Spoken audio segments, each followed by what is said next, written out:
성경 말씀 신명기 11장 1절에서 7절입니다.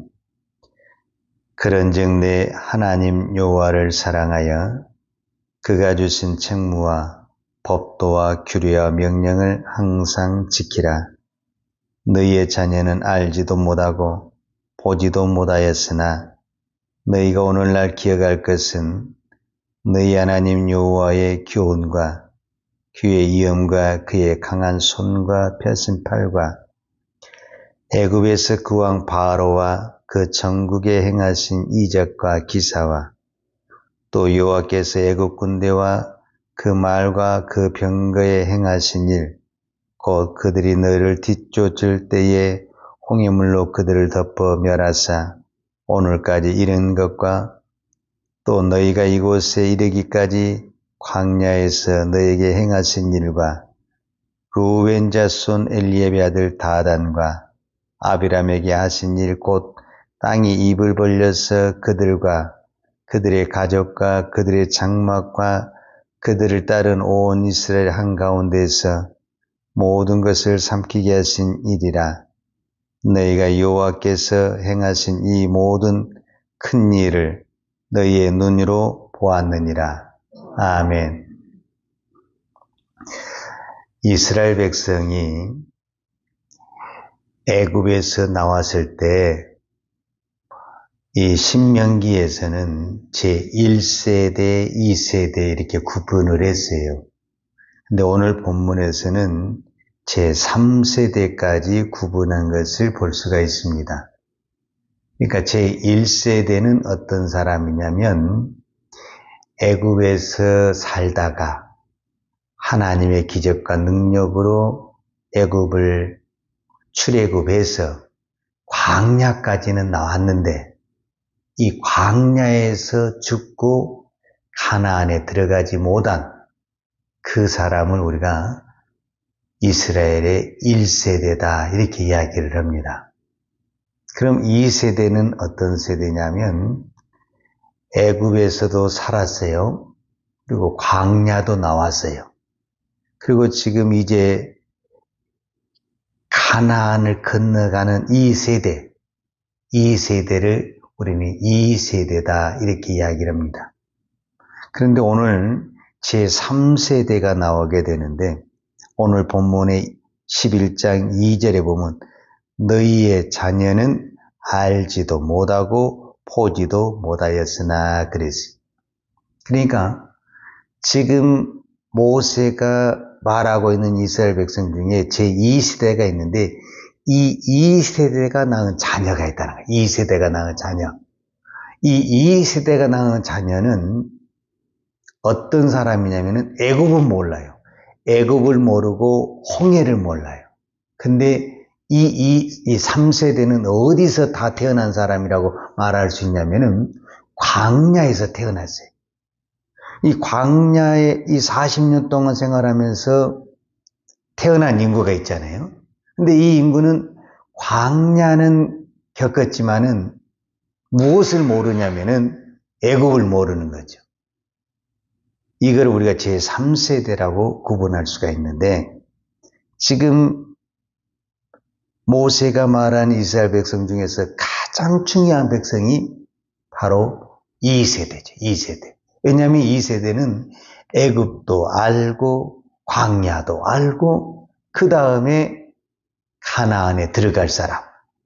그러니까 민수기 13장 14장의 사건, 이 12명의 정탐권 사건으로 말미암아 하나님의 벌이 뭐냐면 20세 이상은 다 죽고 20세 이하가 살아남았는데 바로 여기 지금 서 있는 사람들이 20세 이하에 선 사람들이죠. 그러니까 이 20세 이하에 있는 사람들은 애굽에서 빠져나올 때 부모의 손을 잡고 나왔죠. 나이가 어려가지고 잘 모르긴 모르지만 뭔가 보긴 봤죠. 막 기적이 일어나는 것, 홍해바다가 갈라진 것 이런 것들을 보고 나왔죠. 그리고 그들은 광야에서 40년을 살다가 이제 가나안에 들어갈 사람들이죠. 그런데 모세는 이 백성에게 특별히 이 2세대 되는 이 백성에게 강력히 요구한 것이 뭐냐면은 11장 1절이에요. 그런즉 내 하나님 여호와를 사랑하여 그가 주신 책무와 법도와 규례와 명령을 항상 지키라. 왜냐하면은 이게 이제 7절에 나온 거예요. 너희가 여호와께서 행하신 이 모든 큰 일을 너희의 눈으로 보았느니라. 그러니까 이 사람들은 애굽에서도 보았고 광야에서도 보았고 이제 앞으로 가나안에 들어갈 살 사람들이잖아. 그러니까 너희가 하나님이 어떻게 애굽에서 이 백성을 끄집어낸 것과 광야에서 어떻게 너희들이 40년 동안 산 것을 두 눈으로 똑똑히 봤기 때문에 앞으로 가나안에 가서 어떻게 살아야 된다는 것은 잘할 것이다. 하나님의 말씀과 하나님의 규례와 법들을 지키면 너희가 사는 것이고 하나님의 말씀을 지키지 않으면 죽는 것이다. 이것이 애굽과 광야에서 하나님이 교육하신 장면이다 라고 볼 수가 있습니다. 자, 그 대표적인 예로 무슨 예를 들었냐면은 6절에 이런 말씀이 있어요. 5절부터 6절을 제가 읽어드리겠습니다. 또 너희가 이곳에 이르기까지 광야에서 너희에게 행하신 일과 루벤 자손 엘리압의 아들 다단과 아비람에게 하신 일, 곧 땅이 입을 벌려서 그들과 그들의 가족과 그들의 장막과 그들을 따른 온 이스라엘 한가운데서 모든 것을 삼키게 하신 일이라. 자, 이 사건이 민수기 어디에 나오냐면 16장에 나옵니다. 자, 16장에 보면 두 지파가 우리로 말하자면 당을 만들어서 모세와 아론을 대적하게 됩니다. 그런데 우리는 이 두 지파가 왜 주동이 됐다라는 것을 우리가 좀 살펴볼 필요가 있는데 그 첫 번째 지파가 레이의 증손 고핫의 손자 이스라엘 아들 고라예요. 그래서 고라당이래요. 고라당. 그러니까 이 고라당이 이 족보가 따지면 어디 족보냐면 레이의 족보라는 게 중요해요. 레이의 족보. 그 다음에 오늘 6절에 나온 이 다단과 아비람은 어디의 족보냐면은 루벤의 자손 엘리압의 아들 다단과 아비람에게 있었다. 그러니까 이 고라 자손, 즉 레이 지파와 루벤 지파의 후손들이라고 말할 수 있는 이 고라와 오늘 본문에 나온 다단과 아비람이 당을 짓고 누구를 대적하게 되냐면 모세와 아론을 대적하게 됐어요. 그러면 왜 이 두 지파가 다른 지파에 비해서 당을 짓고 모세와 아론을 대적한 그 근본적인 뿌리가 뭐냐라고 말을 했을 때 레이의 증손이라고 그랬잖아요. 고라의 자손이. 그러면 같은 레이 지파인데 이 고라는 오늘 우리로 말하자면 제사장이 아니야. 성전에서 청소를 하고 성전의 기구를 돌보는 같은 레이 지파인데 성전에서 하는 일이 달라. 그러니까 이 고라 이 당은 누구에게 불만이 있냐면 아론에게 불만이 있는 거예요. 왜 같은 지파인데 너만 제사장이냐? 그리고 우리는 맨날 청소만 해야 되냐? 이 부분에서 이 쌓였던 것들이 폭발하게 되는 거예요. 그리고 루벤 지파는 왜 또 루벤 지파가 이 고라당과 연합이 될 수가 있었냐면은 이 루벤 지파가 12지파에서 장자의 지파예요. 그러니까 이게 다 계산이 있는 거죠. 장자의 지파면은 우리가 세상에 서열이라는 게 있잖아요. 그러면 장자를 장자답게 대우해 주려면 장자가 지도자가 되고 장자가 우두머리가 돼야 되는데 쉽게 말하자면 모세가 다 해먹는 거예요. 쉽게 말하자면은. 그러니까 이 레이의 증손 고라는 아론에게 불만이 있고 루벤 지파 오늘 본문에 나온 다단과 아비람은 모세에게 불만이 있는 거예요. 왜냐하면 장자인데 내가 장자인데 왜 모세 혼자 다 너만 다 해먹냐? 왜 우리를 장자 대우를 안 해주느냐? 이런 부분에서 당이 둘이 서로가 마음이 맞게 되는 거예요. 그래가지고 당을 합해가지고 모세와 아론을 대적하게 되는 거죠. 그러다가 이제 하나님이 이 자손에게 멸망을 해가지고 어떻게 되냐? 땅이 갈라져서 다 죽었다는 사건을 우리가 잘 알고 있죠. 지금 모세가 이 가나안 땅에 들어가는데 왜 이 사건을 말한 이유가 뭐냐?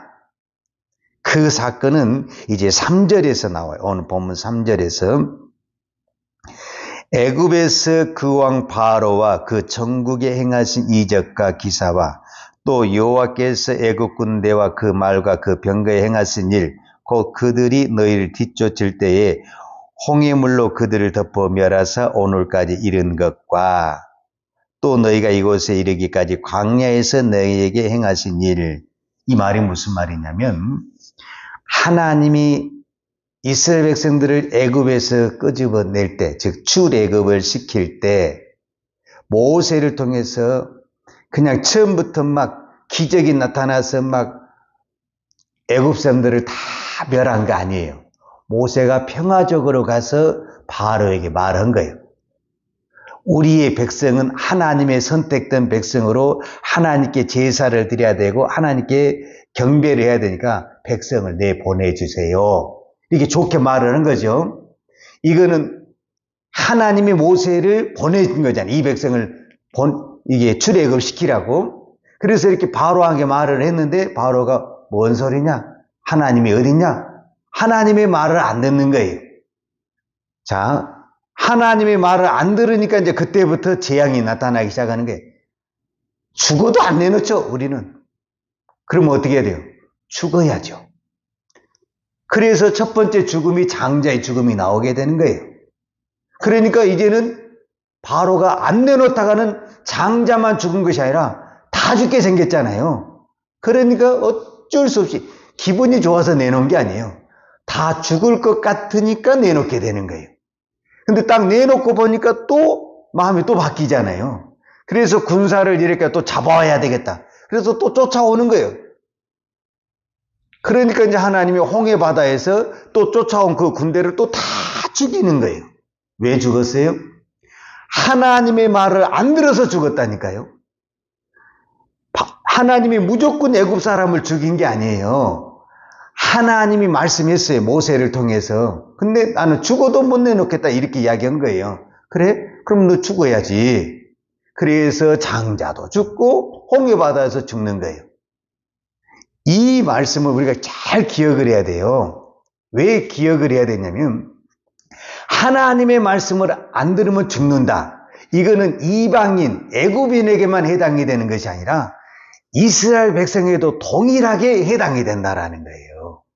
그러니까 하나님은 애굽이니까 이방인이니까 너희들은 무섭게 대하고 이스라엘 백성은 내가 선택한 백성이고 불러낸 백성이니까 내가 좀 봐줄게. 내가 너희들 편을 들어줄게. 그게 아니라 너희들도 동일하게 하나님의 말씀을 안 들으면 죽는다. 그 사건이 광야에서 정탐꾼 사건이고 오늘 본문에 나온 고라단과 이 루벤 지파의 사건이라는 거예요. 그러니까 하나님의 말씀은 믿는 자나 안 믿는 자나 뭐 하면 죽는다? 안 듣는 죽는다. 안 들으면 죽는다. 이거를 이 가나안 땅에 들어가는 직전에 있는 이 세대들에게 너희들 똑똑히 봤지. 너희들이 애굽에서 똑똑히 봤지. 그 백성이 왜 죽었는지 아냐? 하나님이 기적과 이적을 베풀었지만은 이스라엘 백성에게는 기적과 이적이지만은 애굽은 뭐예요? 재앙이에요, 재앙. 그래서 그 재앙으로 수많은 사람이 들여오는데 왜 죽은지 아냐? 하나님이 모세를 통해서 말씀을 했잖냐. 근데 그들이 죽어도 안 듣겠다라는 거야. 그 말은 무슨 말이냐? 하나님을 거역하고 하나님을 대적하고 하나님의 불순종해서 죽었다. 그들이 다른 이유 때문에 죽은 것이 아니다. 하나님의 말씀을 거역하고 하나님의 말씀에 불순종해서 죽었다. 근데 그것을 보고 온 이스라엘 백성이 광야에서 또 하나님을 대적하고 하나님께 불순종했다. 그래서 너희 1세대가 광야에서 다 죽었다. 이것을 두 눈으로 똑똑히 본 사람이 너희 2세대다, 2세대. 그러면은 앞으로 너희 2세대는 이제 가나안 땅에 들어가는데 가나안 땅에서 살고 죽는 것은 무엇에 달려 있느냐? 하나님의 말씀을 듣느냐 안 듣느냐 여기에 달려 있다. 그래서 오늘 이 말씀을 모세가 그 2세대 되는 이 사람들에게 너희는 애굽에서도 똑똑히 보았고 광야에서도 똑똑히 보았다. 하나님의 말씀을 듣는 자와 듣지 않는 자가 어떻게 된가? 그 한 가지 예를 말씀을 드리면 고라당이 반역을 일으켰어요. 고라당과 이 루벤 지파가. 근데 그때 모세가 고라당에 쫓아갔어요. 지금 하나님의 지향이 있다. 누구든지 이 당에서 떠나는 자는 살 것이고 여기에 그대로 붙어있는 자는 죽을 것이다. 이렇게 이야기를 한 거예요. 근데 그 레위 지파 중에 몇 사람인지는 모르지만 얼마가 거기를 떠나게 돼요. 같은 고라당이었지만은 그 순간에 모세의 말을 떠나게 된 사람이 있어요. 그 사람은 안 죽었어요. 그리고 나머지가 죽었어요. 왜 우리는 그 사람이 안 죽었다고 확실하고 또 역사가 증명하냐면 시편에 보면 수많은 이 찬양 중에 고라의 찬양이 나와요. 만약에 그때 고라당이 다 죽었다면 고라의 후손이 없어요. 근데 고라당의 그 후손이 어떻게 해서 살아났냐? 그 중에서도 하나님의 말씀에 듣고 그 순간에 순종하고 떠나 나온 사람은 다 살아났다 그 말이에요. 그리고 하나님이 그 레위 지파의 그 축복을 그대로 줘서 그들은 제사장은 안 했지만 성전에서 찬양하는 그 복을 회복해 주셨다는 것을 볼 수 있어요. 그러니까 오늘 우리가 지금도 마찬가지라는 거예요. 하나님의 말씀은 살아있습니다. 그래서 하나님의 말씀은 들으면 사는 것이고 안 들으면 죽는 것입니다. 이스라엘 백성에게만 애굽에게만 가나안에만 해당이 되는 것이 아니라 오늘 우리에게도 동일하게 하나님의 말씀은 살아있고 하나님의 말씀은 능력있고 하나님의 말씀은 권세가 있습니다. 그래서 오늘 또 우리가 하나님의 말씀을 붙들고 믿음으로 순종하면 하늘문이 열려지는 기적과 능력이 나타날 것이고 불순종하면 땅이 갈라지든 무슨 일이 일어나든 망하게 되고 죽게 되는 기적이 일어날 것입니다. 우리가 이 새벽에 기도하는 것도 오늘 또 나에게 주신 말씀을 믿음으로 순종하기 위해서 기도하는 것입니다. 내가 부족하지만 우리가 어떻게 하나님의 말씀을 온전히 순종할 수 있습니까? 우리 못합니다. 그러나 하나님이 은혜 주시고 힘 주시면 하나님의 말씀에 순종할 줄로 믿습니다. 오늘 이 새벽에 기도할 때 하나님 저에게 하나님의 말씀에 순종할 수 있는 은혜를 주세요. 믿음을 주세요. 기도할 때 그 믿음을 허락하여 주실 줄로 믿습니다. 기도하겠습니다. 하나님 아버지 감사합니다. 오늘 또 이 새벽에 하나님의 말씀을 듣게 하시니 감사합니다. 하나님의 말씀을 듣는 것보다 더 중요한 것이 하나님의 말씀을 지키는 것이고 순종하는 것입니다. 그런데 우리는 너무 약하고 또 지혜가 있고 또 세상에 살기 때문에 넘어질 때가 참 많습니다. 그래서 오늘 또 하나님의 은혜를 붙들고자 기도합니다. 하나님 힘을 주옵소서. 하나님 은혜를 주옵소서. 하나님 오늘 또 내 생각과 내 손발을 붙들어 주셔서 우리를 순종의 도구로 사용하여 주시옵소서. 예수님의 이름으로 기도하였습니다. 아멘.